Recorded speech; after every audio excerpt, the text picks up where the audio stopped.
everything. Like, if you're already feeling that, I'm sure you are. By the time you leave this weekend, you're going to feel exhausted, hype, all the emotions. You're going to be, you know, if you're like me, you might suffer a little separation anxiety.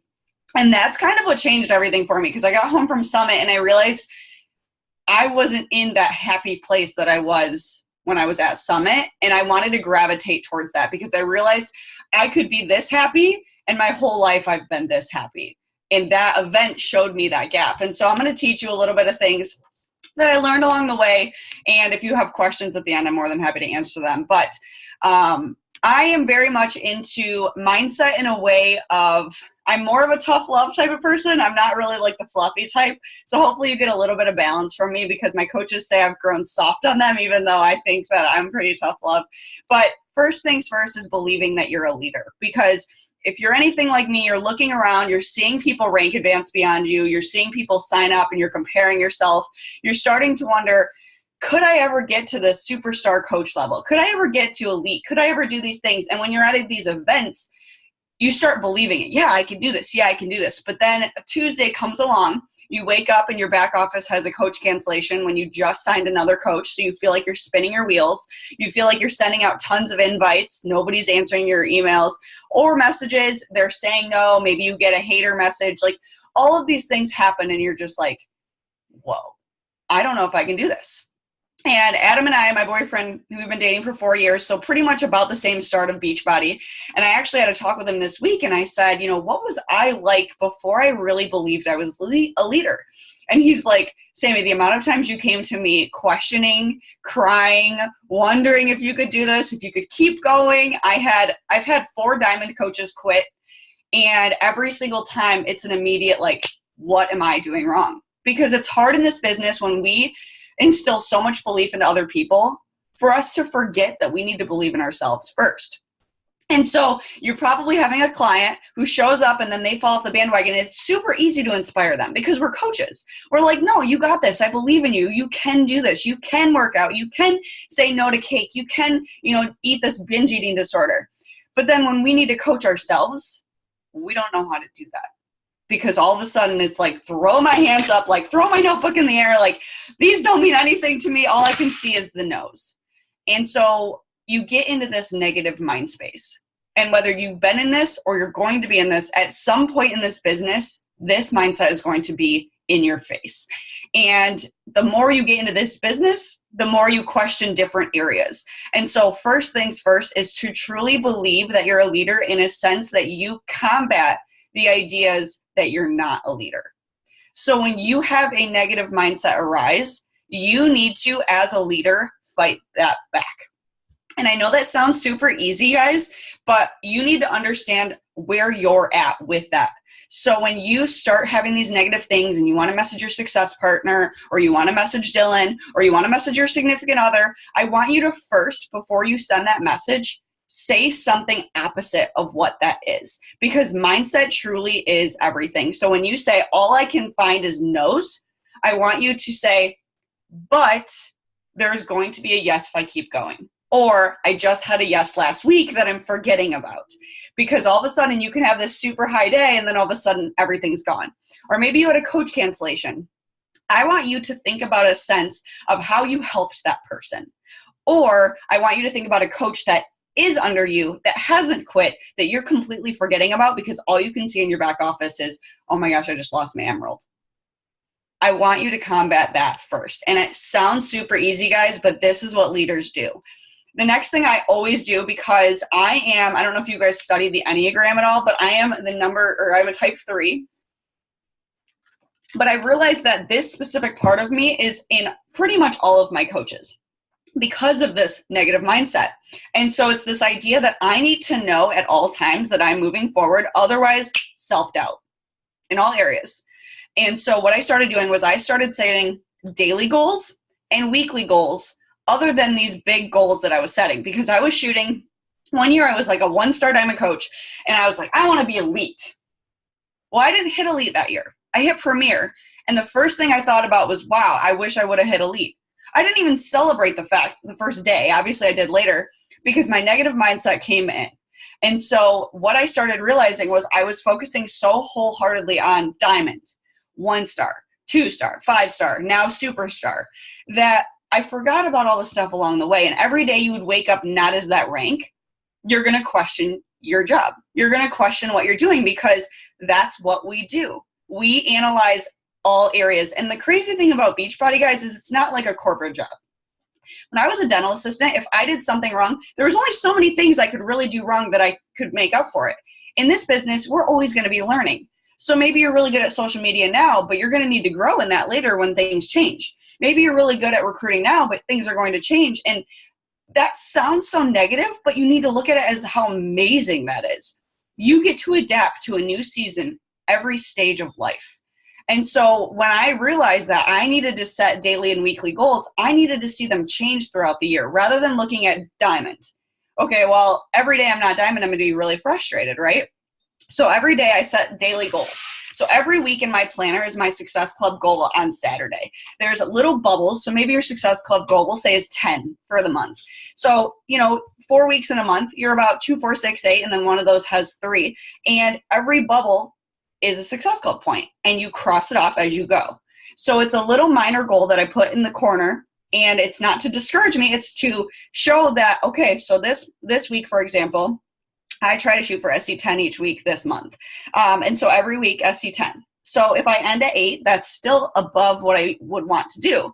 But it's something that's better than looking at it as SC40, SC10, SC, you know what I mean? It's a weekly goal. So then I broke it down. Okay, so say you want to shoot for SC5 every week. What type of reach outs, how many posts, how many things do you need to do each day in order to achieve SC5 each week? Because if you're shooting for Success Club 5 every single week, but you're only doing 3 reach outs a day, that doesn't add up. And it's not to say you need to do 100 reach outs. I'm personally never going to be somebody who tells you that, because when I did stuff like that, I just started sending out mass things with a script. And then when I woke up the next day and there was 87 inbox messages, my anxiety was like, whoa. So I needed to simplify. I tell my coaches, you need to be shooting for 15 new conversations a day. 15 is a good number that you are going to be a good quality and quantity type of person. So you're going to find your people in those 15. Now, Dylan might tell you something different. Just listen to what she's going to say. I'm just telling you, for example, I needed daily goals so that at the end of the day, I knew I could achieve those goals. Drink your Shago, have your, do your workout, do these things that are on your tracker. But I had a tracker that I knew I could check off by the end of the day, so that I knew no matter what, I was moving forward, no matter if it was as fast as I wanted or as frustrating, as slow as I wanted. Either way, I was moving forward, and it was a constant reminder that I was doing something forward. And then that weekly goal kind of helped as well. And then of course set monthly goals and your big rank goals, but you need to be always affirming yourself that every day you are moving forward. So the next thing is, if your clients followed your eating plan and your workouts from the past couple of weeks to a T, would they be successful? That's something I ask myself and my coaches all the time, because we as leaders, of course, need to be a product of the product. But when I start looking at it in that sense, I'm a serving personality. I like to help people, as you guys do. When I started looking at it like that, I was like, well, I did have ice cream and pizza, and I did skip my workout on Tuesday. Yeah, I think they would still get results. I was not confident. I was not ready to say, yep, I know for sure that if my clients followed what I did, they would be successful. That was something I asked myself every single week in those weekly goals, because if not, something needed to change, and they look at you as this amazing person. You are like the gold shining star. So if you're not doing the things, they sure as hell are not going to do the things. I hope it's okay if I swear. I do swear. But I want you guys to realize that if you are not setting that example, they're definitely not going to follow. And so I took that a step further. If your coaches and future coaches did what you do every single day, your reach outs, your invites, your time spent on social media, maybe how much Netflix you've been watching, if they did your business day, how much time you've dedicated towards a business, would they be a successful coach? Because again, they're going to do less than you. So if you look back at your last week and you're like, well, I did watch this whole season of Netflix in the last week. Yeah, I probably could have done more. Well, you should have done more then, because that's what leaders do. Or you have to accept that you're not going to grow as fast as someone who's grinding on the other end. My top coach, Alex, she was somebody I loved to watch because when she was pushing towards elite, she was working a full-time job. She actually quit her job last July, and she had a goal of quitting her job in August or October, I think it was. And then she moved it to August. And I said, "You're going to quit at Summit." She's like, "No, I don't think I'm financially ready to do that." And I said, "It's not about the money. It's about the mindset that you're going to change when you're at Summit." And she said, "All right, well, I'm going to trust you." And she quit her Netflix subscription because she was watching an hour of Netflix every single night and realized that she could have worked 1 extra hour on Beachbody every single night. She quit the week after Summit. So it's about the little things, guys. And I'm not saying you have to cancel your Netflix subscription. That's not what I'm saying at all. I'm saying it is about sacrificing and believing you're a leader. So you have to show up like a leader. I didn't just work my ass off to, sit here and just talk to you guys about nothing. No, I worked through dental assisting school, through my master's degree, through writing a thesis, through kidney stone surgery, through all the things that I went through in the last couple of years. And I've showed up every single day because of it. And that's how I can sit here and talk to you about this and tell you that life is going to be so much better if you just put a little extra effort in. And so if you want to have a 10X team and you want to be a leader, you have to be a 10X coach. You have to have a 10X work ethic. And when you ask yourself every day, like, what am I willing to do to have the life that I dream of? What's the quote? It's like, do what people don't do now so you can live a life that they can't, or something like that. You guys know what I'm saying. And that mindset that quote was above me throughout all of, obviously I don't really remember it now, but during dental assisting school and grad school, I needed to grind through exams, through my thesis, through a long distance relationship, through, all of the hardships that I'm sure you guys have had to deal with as well. But I realized I wanted to be a 10X coach so that I could have a 10X team. So another thing I did during this whole transition of going, part-time to full-time is I was really, really diligent about my power pockets. And I asked myself, where can I fit more time in? Because about 2-ish years ago when I went to the New Leader Conference, Melanie Mitro had us write down our calendar, and it was by 10-minute intervals, not hour, 10-minute intervals. And I, being a grad student and working part-time, I realized how busy I was. We all say that. I'm busy. But, we all fit in things when we need it to. And she said that she wrote it down by 10 minutes, and I started doing this, wake up at this time, eat breakfast during this time. I didn't have a dog, but now it would be like, walk my dog at this time, do this, do that, do that. And I realized how much white space I had on this sheet of paper. 10 minutes here, 20 minutes here, 30 minutes here. And I realized if I could just fill in these gaps, I could get further. So, for example, whenever I'm with Adam, he drives. I work. I don't care if it's a 5-minute drive, a 3-hour drive. I'm working during that time because when I'm present with him at the destination, I can actually be a good girlfriend. I can give him that quality time rather than, I'm sure we've all done this, like, yep, wait, what'd you say?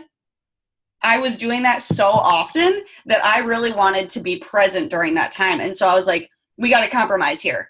When you drive, like if there's something important, let me know, but I'm just going to work. And I still do that now.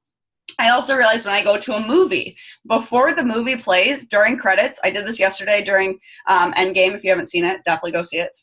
It's so great. Marvel's amazing. I power pocket during the previews. Yeah, I'm, watching, but it's little things like that. If you are watching a Netflix show, we all know Netflix, guys. You're not just like this on Netflix unless it's like, Game of Thrones on HBO or something. Or if you've never seen, or if you had these shows, my play in the background show is Gossip Girl. I've seen the series like 4 times, and that will just be me working so that I could hear noise in the background. If you really want, to not cancel Netflix and you have to meet in the middle, make sure you're diligently working during that. But master the power pockets. My sister, while working full-time, 5 jobs, she wasn't working 5, she was working 5 jobs as in a full-time schedule, and she was going from job to job to job. And she would spend 20 minutes in the bathroom working. And yeah, people thought she was, going to the bathroom. She didn't care. Every day that she could do that, that was 20 minutes. And maybe you can't take a 20-minute break. When I was a dental assistant, obviously I couldn't do that either. But when I was a dental assistant, I would work before I got to work. I would take my lunch break out of the break room so that I didn't have to hear all the gossip and all the other things. I would go to my car and I would work. and I would eat my lunch in quiet, which was also really good if you're in healthcare. Sometimes you just need quiet. And then I would get home and I would do my workout and I would work. And it's not to say that I worked 10 hours a day by any means, but I was very diligent about where I could power pocket. And when you write down your schedule from 10-minute intervals, you're going to realize how much time you have in these little blank spaces that you haven't been working. Next thing, what I did is when you can, obviously sit down in Power Hour and turn off Facebook. You can actually crash the Facebook newsfeed. If you've never done that, just Google it, crash Facebook newsfeed, so that you're not scrolling and then on your cousin's dog's friend's Facebook.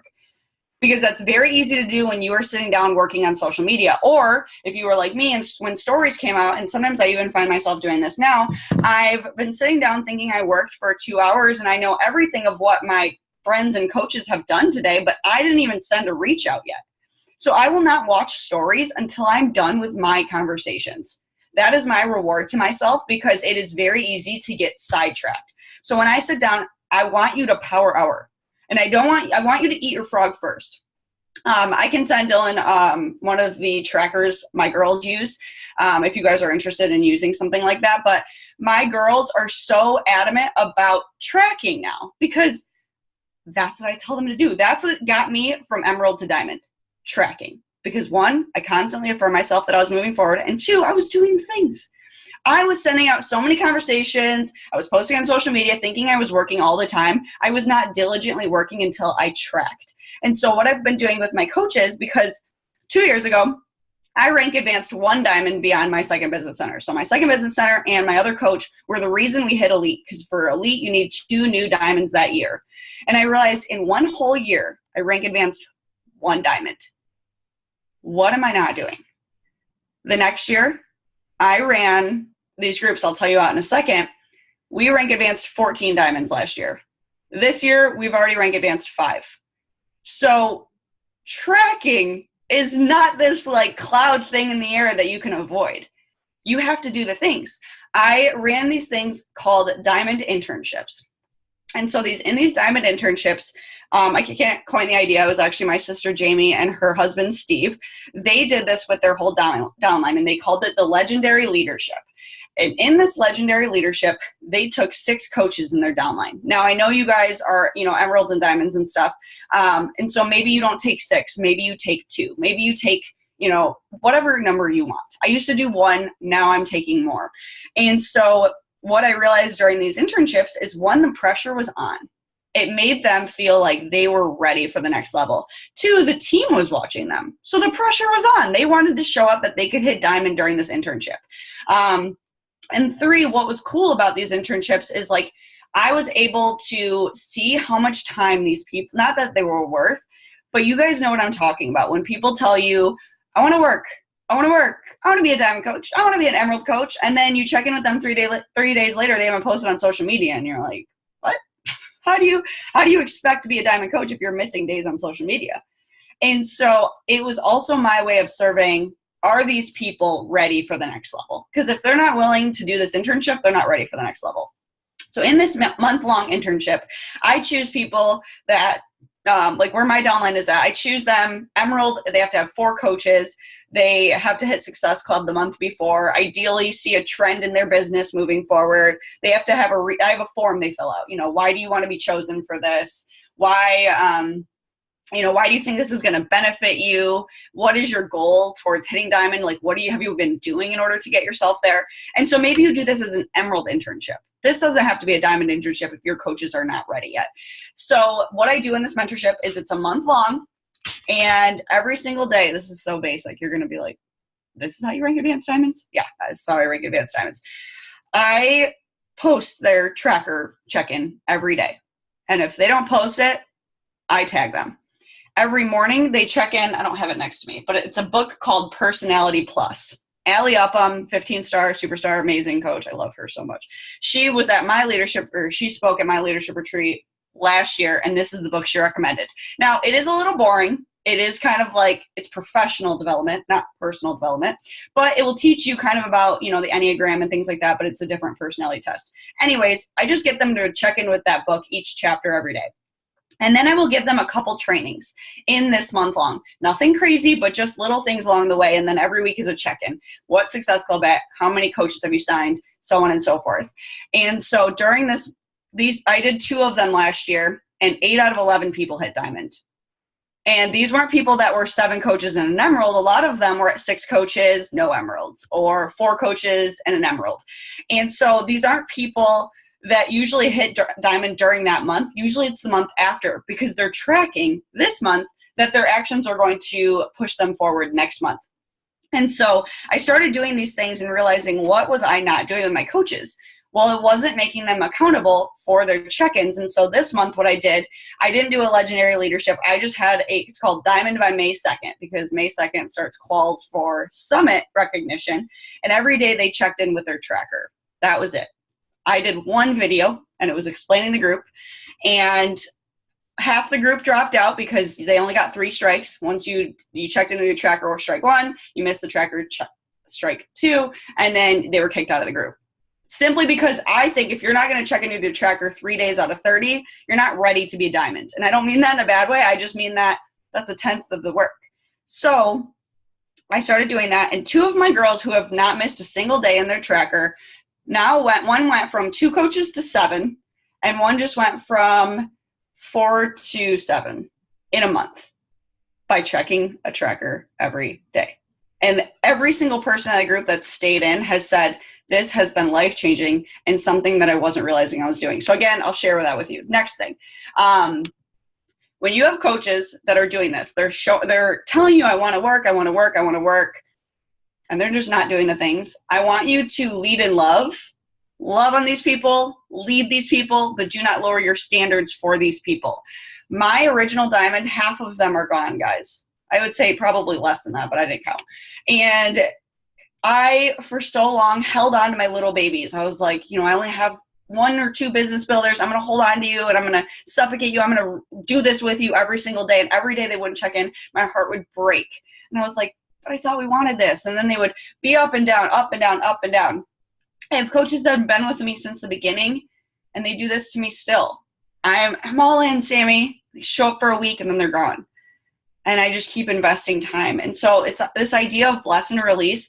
I want you to lead from the front, guys, but don't lower your standards so that you're staying with them, because 1, you're just going to stay in that negative mindset, and 2, you're wasting time that you could be finding new people on your team. Your people will stay. Your people will hit emerald. You didn't hit emerald because Dylan told you to. You did it because you were ready to do that. And so when you're pushing them to the next level, remember that. And so my goal is for you to just give them love, give them maybe a one-on-one call, maybe an open chat. Like for me, I do an open chat every single week. I change up the day, I change up the time so nobody can use work as an excuse. And for 1 hour, I jump on Zoom and I'm available. They can ask me any questions they want. They can pick my brain. We can brainstorm. We can do whatever we want. And that is my time, because if they're not going to show up for that, I'm not going to keep doing one-on-one calls with them all the time. To me, that's a waste of time. And when you especially work a full-time job, you don't have that time. Every half hour is so powerful that if you're just pouring into these people and they're not pouring back into you, they're not your people, or that's not the right time for them. So I give you permission to be present, but not just be so persistent. When you want to bring on more business builders, I know my talk's all over, but she was asking me just to give some tips on kind of leadership mindset. One of the questions I feel like everyone always asks leaders is, how do you get business builders? How do you get people that want to do this with you? And my answer to you is something that changed for me about that time that I went from 1 diamond to 14 diamonds. And it was this idea that I wasn't talking to my leaders on social media. We talk all the time. I'm sure you guys sit out there and you're like recruiting to your boot camps or your accountability groups or challenge groups or whatever you call them.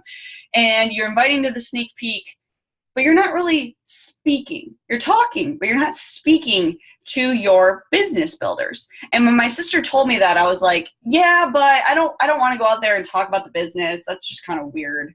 My social media is not ready for that. And she's like, okay, well, you're gonna regret that. And I did. About a month later, I went to her and I was like, screw it, I'm gonna try. I'm gonna just every single day on my check-in, did I reference the business today? because that's how you get business builders. When you sit there and you're like, this business is amazing, it's so fun, everything's so great, I love it. You know what kind of personality you're going to bring in? This business is so fun, this is so great, this is so amazing. You're not bringing in the person that's ready to freaking go. And so when you start talking to that person, and I'm not saying you need to say like how hard this business is all the time, but on payday, say you get $14. Say that was your whole check. Put a value to that $14. Instead of just saying, yeah, I got paid today, it's only $14, great. Talk about how you were able to, you know, buy yourself lunch because of coaching. Maybe you paid for somebody's coffee today because of coaching. Maybe you were able to, you know, with $28, you got your nails done. Putting a value towards that, speaking to your business builders. Ask yourself, what would a business builder want to hear? They want to hear about money. They want to hear about the hustle. They want to hear about the good things and the bad things. They want to know that when they put hard work in, hard work is rewarded. They want to know that you incentivize your coaches. Anytime I get a gift or give a gift, I'm shouting that on social media because people who love gifts gravitate towards that. Put a freaking value on the money. Put a value on the business. And when you're talking to business builders, you don't always need to just fluffy it up. And when you're talking about the business, what I realized is I thought I was, and I was talking about coaching other people. And I was like, yeah, this is so great. I get to check into these boot camps, and here's, you know, my clients checking in, blah, blah, blah, blah, blah. Well, again, I'm talking about the boot camps. That's where your clients come into play. When I made this switch, a couple months, yes, months of doing that every single day, it doesn't just all of a sudden you have a bunch of business builders come in. I started realizing the trend of the people that came to me about Beachbody started going from about 20% people interested in the business to about 80% of people who are interested in the business. Most of the people I bring on now want to work some type of business, whether they want to do it part-time or full-time, because of this switch last year.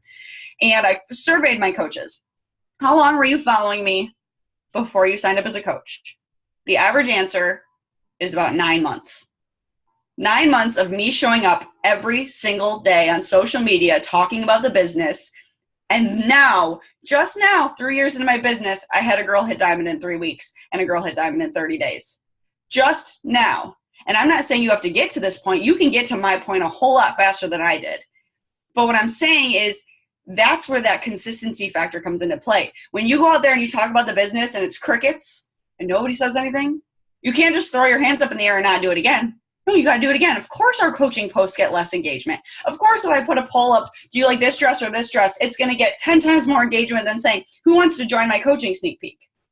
Of course, because you have less people that are interested in that, but you're dropping those seeds. How many times my sister invited me before I joined is an astronomical number. The amount of times she asked me about Shakeology is an astronomical number. Yet here I am, one person that she waited for, that she was, you know, pushing to keep going and keep dropping that seed, now has 1,700 people underneath. You don't need a team of 1,000 coaches. You need a couple good ones that are going to expand. So you got to find those couple good ones. When you have one person answer your poll, that one person could be the person that has 1,700 coaches. What side are you going to be looking at? The rest of your followers that said no, or that one? And that changed a lot for me. I just have a couple more things here, guys. Inviting publicly and privately, I think, is very, very important, because you're going to realize you're going to have people who are very impulsive and people who are very skeptical. And me, I was very skeptical. And, you know, I was a master's science student, so I was the person who researched everything. Yes, I told you I was like the worst, worst person for Jamie to ever wait for, yet obviously it paid off for her. But when you're doing this, you got to think, whatever your personality, everyone always says, invite the way you want to be invited. Okay, I agree with that to an extent, but I've brought on people who are impulsive. I would never have answered somebody talking to me for a second saying, have you ever considered coaching? I'd be like, block. But one of my coaches, one of my top coaches, was very impulsive, and she will say it to this day. She reached out, said one thing to me, and I was just like, dude, you should just become a coach. Became a coach, hit Emerald, went to Summit last year, now one of my best friends. And you have to make sure you're kind of accommodating. And of course, you don't know this about people. You can't just like assume. But if you're not inviting publicly, privately, hesitantly, and impulsively, you're missing a whole group of people. And I'm not saying you need to go send cold invites to people. But when I was in a Art of Recruiting class last year that I paid for with Josh Coates, one of my biggest takeaways was he said, you shouldn't be inviting people around message number 4. And I was like, whoa. Because I waited weeks to invite people, weeks. And what I realized was they signed up with another coach. They all of a sudden were really kind of weird to me about that. They didn't even realize I was in Beachbody. And it was just, I was running into a lot of battles. But then I know there's coaches out there that have success about blind messaging people. I personally don't tell my coaches to do that because I've seen so many DMs in my inbox of people. I just had a girl this week ask me to buy toothpaste from her. And I was like, no, I don't even know you. So you need to make sure you're doing both. And in your week goals, you have both. Have you invited impulsively? Have you invited skeptically? And so with that being said, when I'm doing public invites on my Instagram stories, I'm going to be doing 2 different call to actions. And if you follow me, you'll kind of pick a trend. One is very long. One is walking people through my stories. And it's, I used to count calories, and then I found this eating plan, and here's a transformation, and here's another transformation, and I keep doing it, and I'm going to keep doing it, and I'm going to keep doing it, and I'm going to do it again. And here's all my best friends that I'm on social media. She's full-time, she's part-time, she's a mom, she's a doctor, here's this. Maybe you're hesitant, maybe you're this, maybe you're that, maybe this. But even if you're hesitant, I'm going to answer your hesitations. Here's my coaching sneak peek. Because people like me would have loved that. I would have felt like I was watching a movie and felt like I was being validated. Whereas other times on my Instagram stories, I'm going to go on there and I'm just going to be like, yo, dude, I'm super excited. I'm putting together a 2-day coaching sneak peek this weekend for anyone who's super interested about coaching, or maybe you're on the fence. We're going to talk about costs. We're going to talk about income. We're going to be talking about what we do and why we started. If you're interested, just answer this poll. Because some people who are like my sister, who are a lot more ADD and just, they don't want to watch stories. She's going to click that because she wouldn't have even gotten to the end of my story. So ask yourself, are you doing both?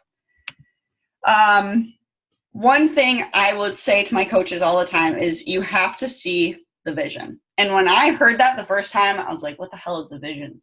Like, I want to be full-time. I want to make 6 figures. That sounds great. But I, being skeptical, needed to know what that meant. I needed numbers. I needed to know why be here in a year. Cool, I'll be here in a year, but why? That's just going to guarantee me more money. And my brother-in-law said it perfectly to me one day. He said, Sami, if you were to give yourself a dollar amount for the last week, if you were a employer, how much would you pay yourself? Is it $100? Is it $1,000? Is it $1,500? How much would you pay yourself for your work ethic? And I don't remember at the time. I want to say it was like, I don't know, $500 or something. Sure, I'll pay myself $500. And he's like, cool, that's what you're going to get paid next year. And my mind went, poof. Because that changed everything for me.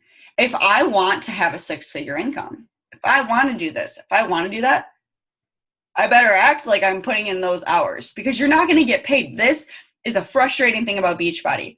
It is not a direct pay. You do not sit there and put in 20 hours and get 20 hours worth of pay. You get that next year. And it's really difficult because most people don't get to that the next year. They quit before that happens. And this business is an exponential swing if you do it right. And so they see this, they see this, and they're like, screw this business, it's terrible. Most of my friends that went full-time are at that point because they got to the exponential, and it was approximately 2 years of hitting Success Club. Now, give or take some time for you, but if you're all of a sudden you're 3 months in and you're already throwing your hands up, you haven't even gotten to the sweet spot. So ask yourself, how much money do I want to get paid next year? Work that hard. Work that freaking hard, and that's what's going to happen. But it's not going to happen if you don't put in the work. You can't skate by in this business. Unfortunately, there's no shortcuts. I've tried to find them. I've seen other coaches try to find them, but hard work yields hard pay.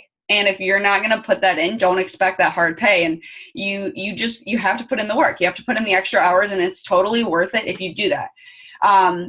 When you're running a marathon, obviously I've never ran a marathon. I give people props.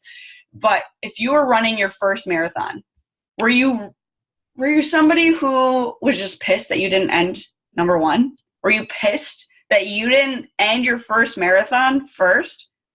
No. You are so proud of yourself for running the marathon and completing it, for not finishing at mile 25. So stop comparing your journey to somebody else. Just because you didn't hit diamond as fast as somebody else didn't hit diamond, or maybe you're not going to hit it and somebody else is going to sign up before you, there's always going to be someone better. There's always going to be someone faster. There's always going to be someone someday, and I'm sure somebody's done it, hit diamond in one day. So be proud that you finished the marathon, but stop comparing yourself to the person who's been here for longer, or the person who's showing up more, or the person who has a completely different life than you. Maybe their family was on board and yours wasn't. Maybe they suck at social media and you're great at it. Like, stop comparing yourself, because you're only wasting your time. So the last thing I'm going to talk to you about real quick here is this idea of you need to be inspiring, but you also need to be motivating. And these two words, I feel like, get put together so much. And in my world, they are very different. When I think about motivation, I think that somebody is going to get my ass off the couch and go work out. Somebody motivated me to move at this immediate spot. Inspiration to me is the why behind it. They got me thinking that what I could do is something greater. They inspired me to change my life. The motivator got the actual action of doing it. And so when I looked at my Instagram and I looked at my old success partner, she was so good at inspiring people. She was so mindset driven and so, believe in yourself. If you're not going to do it, who will? And my Instagram was very much just, if you don't, someone else will. Go get up and go do it. Like, you're only wasting your time. I was very tough love in that mindset. And because of that, I never truly inspired myself. And so I really want you to make sure that when you're talking to social media, when you're talking to your coaches and clients, but especially when you're talking to yourself, guys, don't just inspire yourself, go do the actions. Don't just motivate yourself, tell yourself why. Because these two things go hand in hand, but they're not synonymous. And you can't treat them like they are. But if you truly believe and you will actually do the actions, it's only a matter of time till you'll succeed. But if you only do one of those things and you go through motions and you just keep showing your tracker, you're going to burn out because you're not inspired. But if you're only inspired and you just read all the PD and expect things to happen and you go show up on social media and yay, but you're not actually tracking anything, you're not going to get anywhere either. So that's my little spiel. Hopefully this helps. If you guys have any questions, I'm more than happy to answer. That was so good. Will you send me that? They're like about to start clapping. Will you send me that tracker? Yes, okay, absolutely. Awesome. Do you guys have questions? Good. Thank you so much. Anything? Lots of notes. They said they have a lot of notes taken. No questions? Anything?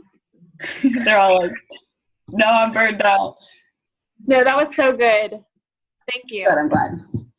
Well, have so much fun this weekend, guys. If you think of anything else, just shoot it my way. I'll send you a tracker right now. But have a great Saturday. Thank you for having me.